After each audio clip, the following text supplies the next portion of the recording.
गदर सिनेमातून रातोरात घराघरात पोहोचलेली एक अभिनेत्री म्हणजे अमिषा पटेल. वयाच्या 50व्या वर्षीही अमिषा अविवाहित आहे. लग्न न करताही तिने आयुष्यात एक वेगळाच मार्ग निवडला आहे आणि ह्याच कारणामुळे ती आज पुन्हा चर्चेत आली आहे.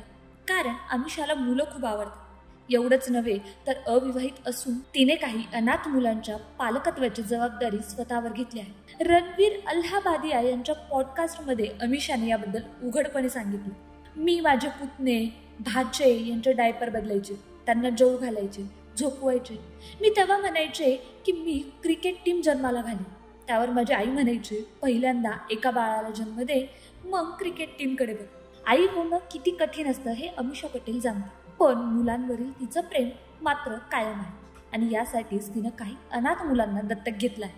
त्यांचं शिक्षण, त्यांचं भविष्य हे सर्व खर्च अमिषा स्वतः उचलते. पण त्या मुलांना ही गोष्ट अजिबात माहीत नाही, कारण अमिषा त्यांना दान नाही तर सामर्थ्य द्यायचं अशा दृष्टिकोनातून दान करते.